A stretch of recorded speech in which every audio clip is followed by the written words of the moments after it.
Berbagai giat sasaran fisik dan non-fisik program TMMD ke-111 Kodim 0718 Pati digelar secara terpusat di Desa Taman Sari dan tersebar di wilayah Kecamatan Jaken.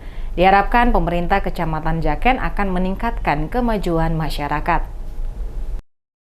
Mendapati pelaksanaan TMMD ke-111 Kodim 0718 Pati digelar di wilayah Kecamatan Jaken, pemerintah Kecamatan Jaken menyambut dan mendukungnya dengan baik. Salah satu dukungan yang diberikan pemerintah Kecamatan Jaken dengan turut berpartisipasi dalam kegiatan pelayanan KB gratis. Teguh Suyanto, Sekretaris Pemerintah Kecamatan Jaken berharap berbagai giat yang disasarkan dapat meningkatkan kesadaran dan kemajuan masyarakat setempat.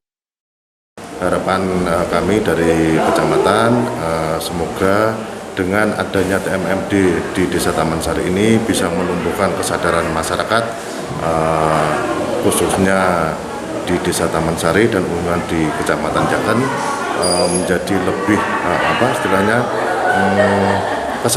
kesadarannya semakin tinggi terus untuk kemajuan ke masyarakat di Desa Taman Sari.